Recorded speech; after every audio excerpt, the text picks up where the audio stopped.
नमस्कार मित्रांनो, लक्ष्मीच्या पावलांनी या मालिकेच्या आजच्या भागामध्ये मी तुम्हा सर्वांचे अगदी मनपूर्वक स्वागत करते। आजच्या भागामध्ये आपल्याला पाहायला मिळतं की आता चांदेकरांच्या घरी दत्त जयंती उत्सव अगदी थाटात साजरा केला जातो आणि दत्त जयंतीनिमित्त सर्वजण एकत्र येऊन दत्त महाराजांची आरती म्हणत असतात। अद्वैतच्या हातात औक्षणाचं ताट असतं आणि सर्वजण आरती म्हणत असतात आणि या संधीचा फायदा घेत आता सुकन्या अद्वैतच्या रूमच्या दिशेने निघालेली असते आणि हे सर्व काही अद्वैतने पाहिलेलं असतं। सुकन्या धावत पळत अद्वैतच्या रूममध्ये येते आणि कलाचे काही फोटो सापडतात की ते पाहण्यासाठी ते भिंतीवर लावलेले सर्व अद्वैतचे फोटो ती पाहू लागते, परंतु कुठल्याही फोटोमध्ये कला त्याच्यासोबत नसते, तर फक्त अद्वैतचेच फोटो असतात। सुकन्या म्हणू लागते, इथे तर कुठेच कलाचा फोटो दिसत नाहीये आणि म्हणूनच आता सुकन्या कपाटात कलाचा फोटो शोधू लागते। दुसरीकडे सर्वजण आरती करत असतात, परंतु अद्वैतच्या लक्षात येतं की सुकन्या आपल्या रूमच्या दिशेने गेलेली आहे।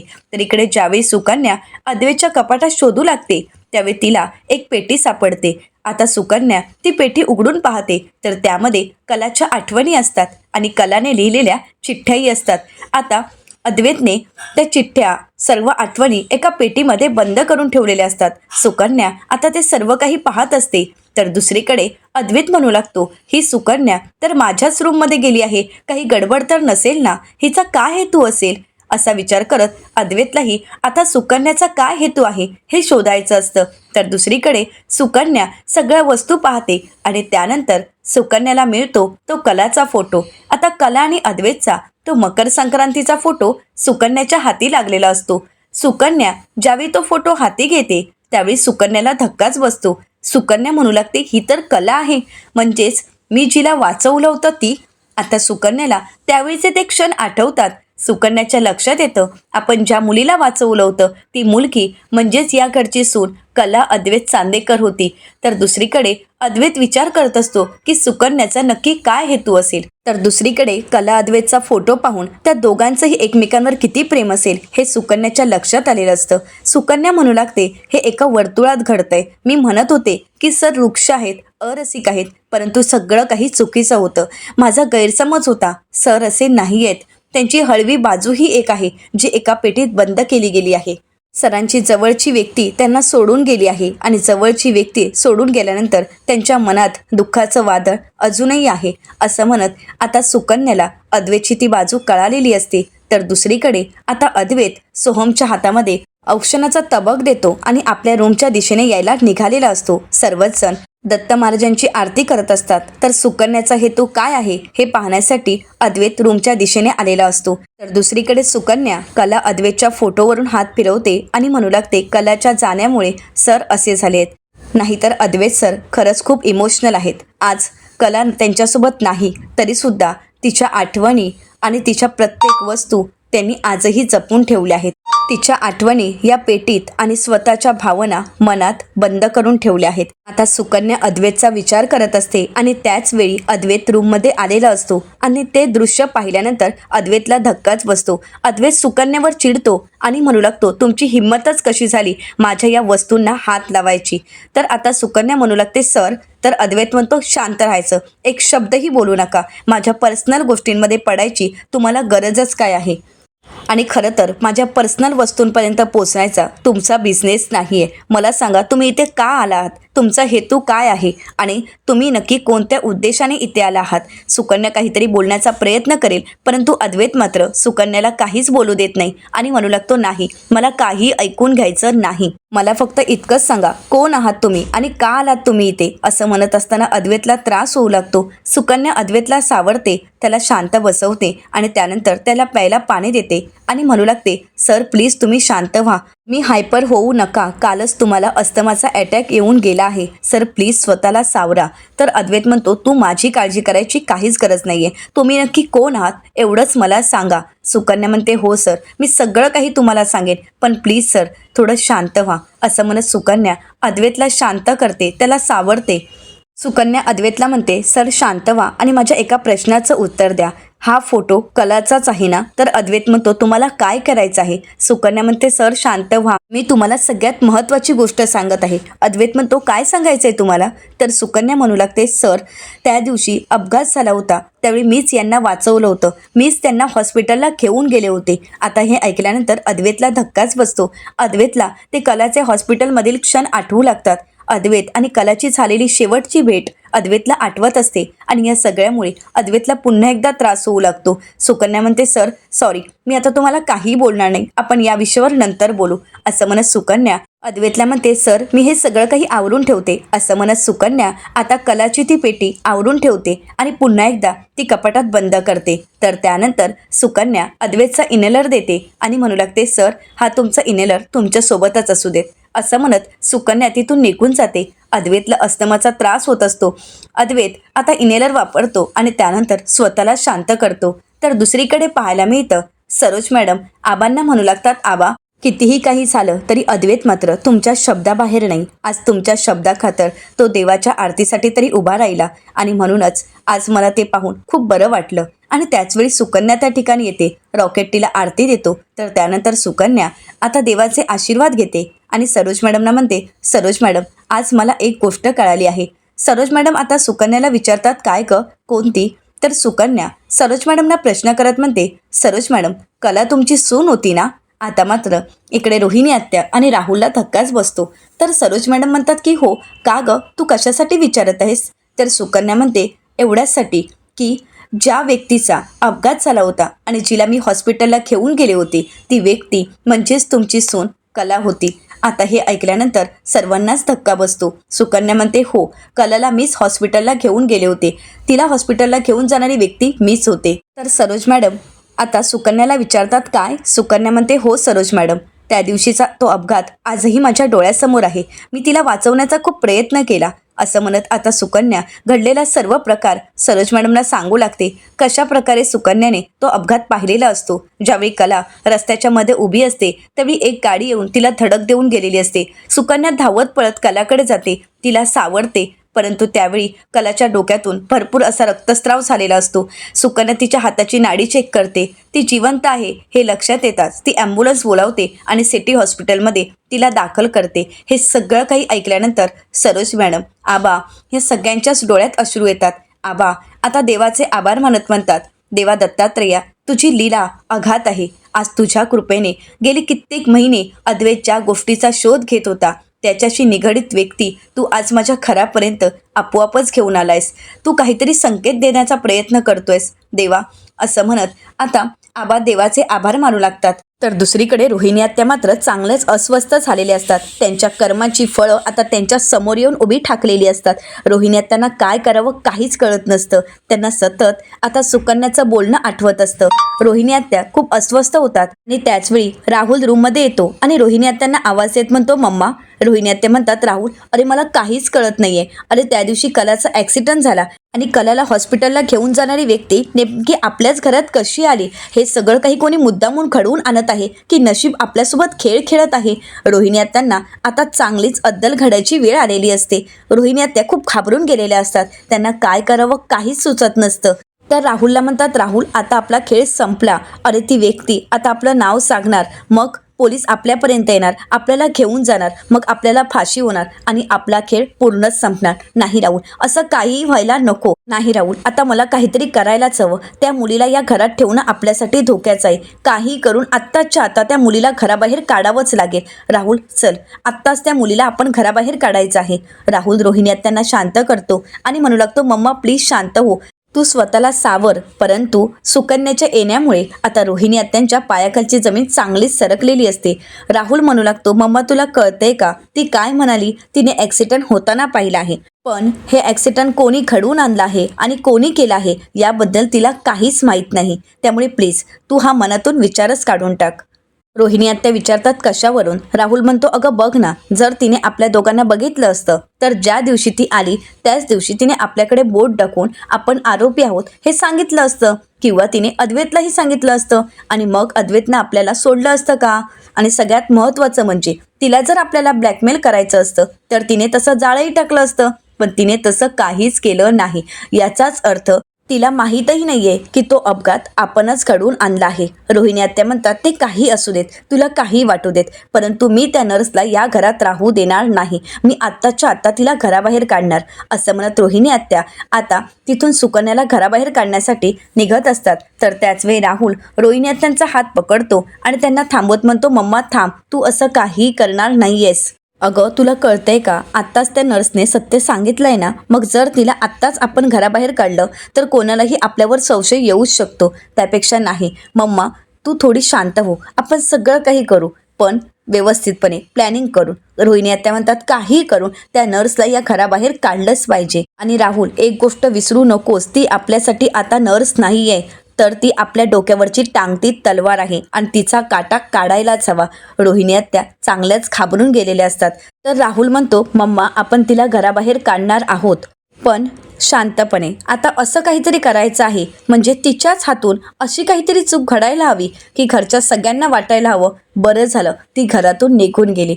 असं म्हणत रोहिणी आत्या आणि राहुल पुढचा प्लॅन करायला घेतात. तर दुसरीकडे पाहायला मिळतं, सुकन्या आजोबांची अगदी नीट काळजी घेत असते. त्यांना चालायला यावं यासाठी सुकन्या त्यांचा हात धरते. एक एक पाऊल पुढे टाकायला सांगत त्यांना धीर देत पुन्हा एकदा त्यांना त्यांच्या स्वतःच्या पायावर उभं करण्याचा प्रयत्न करत असते. आता आबांना थोडा दम लागतो, तर सुकन्या म्हणू लागते, आजच्या दिवसापुरतं बस. आजोबा मला एक गोष्ट कळत नाहीये. असं म्हणत सुकन्या आता आबांना काही सांगणार, तर त्याचवेळी रोहिणी आत्या आणि राहुल त्या ठिकाणी आलेले असतात. तर इकडे सुकन्या आबांना म्हणू लागते, आजोबा तुम्हाला एक सांगू का? तर आबा म्हणतात, सांग ना पोरी, काय झालंय? तर सुकन्या म्हणते, आजोबा ज्यावेळी मी इथे आले ना, त्यावेळी मला खूप वेगळं वाटत होतं, परंतु जेव्हा मला कळालं की ही तीच कला आहे, तेव्हा मात्र सगळ्यात तारा जुळत गेल्यात.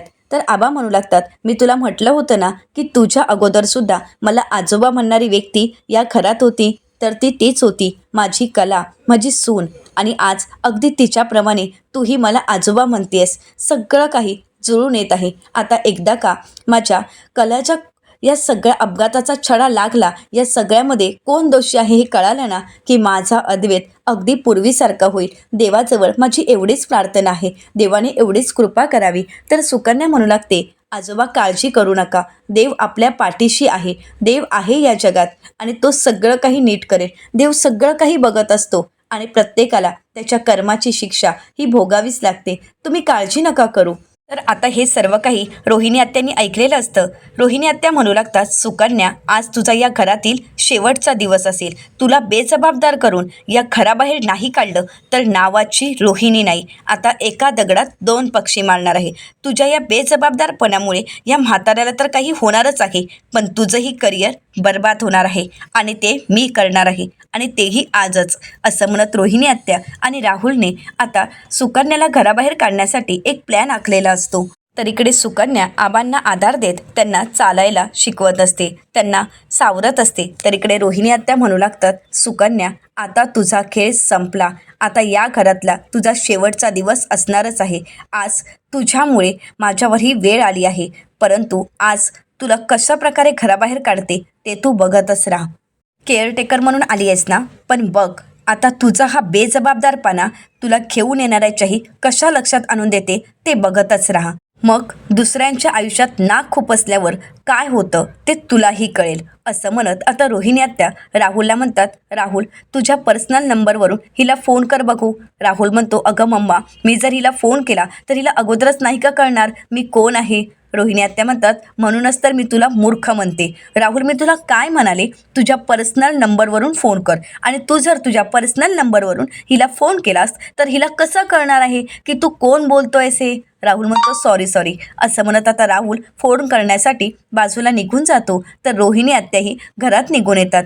तर इकडे सुकन्या आबांना एक एक पाऊल पुढे टाकत त्यांना चालायला शिकवत असते, त्यांना आधार देत असते. आबा म्हणू लागतात, सुकन्या आता मला थोडा दम लागतोय, मी थांबू का? सुकन्या म्हणते, हो आजोबा, आजच्या पुरतं एवढं बस झालं, आता तुम्ही शांत आराम करा. असं म्हणत ती म्हणते की रॉकेट दादांना व्हीलचेअर आणायला सांगते. आता सुकन्या रॉकेटला आवाज देत म्हणते, रॉकेट दादा जरा व्हीलचेअर घेऊन येता का? रॉकेट म्हणतो की हो. आता रॉकेट व्हीलचेअर घेऊन येताच सुकन्या आणि रॉकेट दोघंही आबांना व्हीलचेअरवर बसवतात आणि त्याचवेळी त्या संधीचा फायदा घेत राहुलने आता सुकन्याला फोन केलेला असतो. सुकन्या म्हणते हॅलो, परंतु तिथे काहीच आवाज येत नसतो आणि म्हणूनच सुकन्या रॉकेटला म्हणते रॉकेट दादा तुम्ही जरा आजोबांकडे लक्ष द्याल का? मला जरा फोन आला आहे. असं म्हणत सुकन्या फोनवर बोलण्यासाठी बाजूला निघून येते आणि म्हणू लागते हॅलो बोला ना, तुम्हाला ऐकू येतंय ना? राहुल म्हणतो हॅलो, अहो मला एक नर्स हवी होती आणि अर्जंट हवी होती, तुम्ही आहात ना?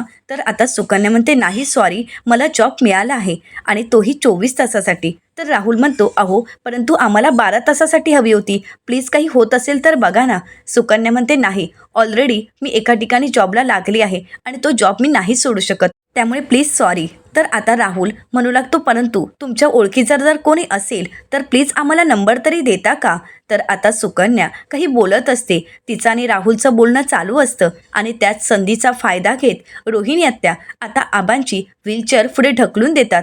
आबांचा तोल जाणार, परंतु त्याचवेळी आबा सुकन्याला आवाज देतात. सुकन्या मागे वळून पाहते तर आबा आता खाली पडणार, परंतु त्या क्षणी सुकन्या धावत पळत जात आपल्या जीवाची पर्वाही न करता तिने आबांना वाचवलेलं असतं. आता हे पाहून मात्र रोहिणी आत्या आणि राहुल यांचा प्लॅन मात्र पूर्णपणे फसलेला असतो. आता रोहिणी आत्या नाटक करत पुढे येतात आणि म्हणू लागतात डॅड तुम्हाला काही झालं तर नाही ना? डॅड मी पाहिलं तुम्ही पडत होता. तर आता सुकन्या रोहिणी आत्यांना म्हणते तुम्ही जर पाहत होता रोहिणी मॅम तर त्यांना का नाही थांबवलं? तुम्ही त्यांची व्हीलचेअर का नाही पकडली? तुम्ही जर त्यांची व्हीलचेअर पकडली असती तर आज ही वेळच आली नसती. आता हे ऐकल्यानंतर रोहिणी आत्यांना खूप राग येतो. रोहिणी आत्या सुकन्यावर चिडतात आणि म्हणू लागतात ओ हॅलो, तू कोणाशी बोलतेस कळतंय का तुला? आणि तू कोणाला चाव विचारतेस का? मला चाव विचारणारे तू कोण? तुला माहीत आहे ना मी कोण आहे? आणि आज माझे डॅड पडणार होते ते फक्त तुझ्यामुळे. मी पाहिलं आहे ना, ज्यावेळी तू फोनवर बोलत होतीस त्याचवेळी माझे डॅड पडणार होते तुझ्या हलगर्जीपणामुळे, तुझ्या निष्काळजीपणामुळे. तुला इथे का आणलंय ग? माझ्या डॅडची 24 तास काळजी घेण्यासाठी ना? आणि तू फोनवर बोलत राहिली आहेस. आज जर माझ्या डॅडला काही झालं असतं तर? नाही, आज तुझ्यामुळे डॅडच्या जीवावर बेतलं असतं आणि म्हणूनच आज मी तुला लाथ मारून घराबाहेर काढणार आहे. आज का? आत्ताच मी काढणार आहे, चल निघ इथून. असं म्हणत रोहिणी आत्या आता सुकन्यावर खूप चिडलेले असतात, परंतु त्याचवेळी घरातील सर्वच जण बाहेर येतात. अद्वैत आबांना विचारतो काय झालं आबा? तर आबा म्हणू लागतात काही नाही रे, काहीच झालं नाही आहे. आणि हो सुकन्या तुझ्या हातून काहीच चूक घडली नाही आहे. आणि रोहिणी तू उगाच कांगावा करू नकोस. रोहिणी आत्या म्हणतात कांगावा करू नकोस म्हणजे काही होण्याची वाट पाहायची का डॅड? अहो आज जर तुमच्या जीवाला काही झालं असतं तर? अहो आज हिच्यामुळे तुमच्या जीवाला धोका निर्माण झाला आहे. अद्वैत अरे मी ज्यावेळी पाहिलं तर ही फोनवर बोलत होती आणि डॅडचा इथे तोल जाणार होता. आज डॅडला जर काही झालं असतं तर आपण काय केलं असतं? अद्वैत नाही, या मुलीला आत्ताच्या आत्ता कामावरून काढून टाक. अरे हिला तर आपण डॅडची काळजी घेण्यासाठी इथे बोलावलं आहे ना, पण ही मात्र फोनला चिकटूनच असते, हिचं तर लक्षच नाही आहे कुठे.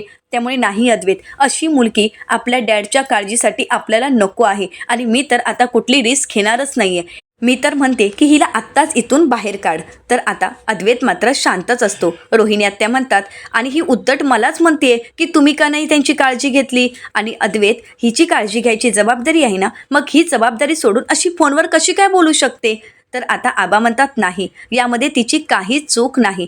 खरं तर चूक माझीच आहे. मला थाप लागली आणि म्हणूनच मी रॉकेटला म्हणालो की माझ्यासाठी पाणी घेऊन ये. तोही जात नव्हता, पण शेवटी मीच त्याला पाठवलं आणि या दोघांची यात काहीच चूक नाही आहे. दोघांनीही मला सांभाळण्याचा प्रयत्न केला पण माझा तोल गेला. त्यामुळे प्लीज कोणीही काहीही बोलू नका. सुकन्या म्हणते सर खरंच यामध्ये माझी काही चूकच नाही आहे. खरं तर काय घडलं मला काहीच कळालं नाही, कारण मी रॉकेट दादांना म्हणाले होते की आजोबांजवळ लक्ष द्या आणि मी फोनवर आवाज येत नव्हता म्हणूनच बाजूला निघून गेली. सर सॉरी, पण खरंच माझी काहीच चूक नाही. तर आता आबा म्हणू लागतात हो, या दोघांची काहीच चूक नाही, त्यामुळे प्लीज मला काही झालं नाही आहे ना, मग आता तुम्ही कांगावा का करताय? थांबवा हा विषय. तर रोहिणी आत्या मनाशीच म्हणतात हा म्हातारासुद्धा हिचीच बाजू घेत आहे. पण नाही, अद्वैत ऐकून घेणार नाही आणि अद्वैतला मी ऐकून घ्यायला देणारही नाही. आता मलाच काहीतरी करावं लागेल. असं म्हणत रोहिणी आत्या अद्वैतला म्हणू लागतात अद्वैत तू डॅडच्या बोलण्याकडे लक्ष देऊ नकोस. अद्वैत अरे तू बोल ना काहीतरी, तू निर्णय घ्यायला हवास. अरे ती केअरटेकर म्हणून आली आहे ना, आणि ती जर नीट त्यांची काळजीच घेत नसेल तर तिला इथे ठेवून काय उपयोग आहे? अद्वैत तू आत्ताच्या आत्ता हिला घराबाहेर काढ.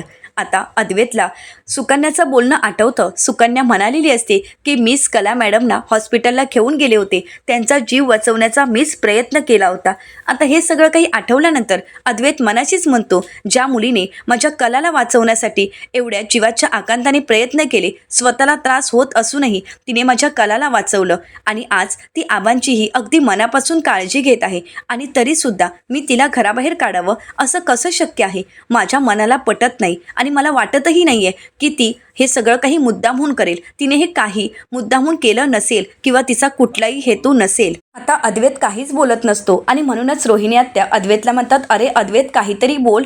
तर आता आबा म्हणू लागतात, अरे मी सांगितलं ना की यामध्ये हिची काही चूक नाही. अरे उलट आज हिच्याचमुळे 6 महिन्यानंतर मी 4 पावलं तरी चालू शकलो आहे. आता अद्वैत सुकन्याकडे पाहू लागतो तर सुकन्या अद्वैतकडे. तर येणाऱ्या पुढील भागामध्ये आपल्याला पाहायला मिळतं, आता जी चिठ्ठी कलाची सुकन्याकडे आलेली असते ती चिठ्ठी आता सुकन्या अद्वैतच्या हाती देते.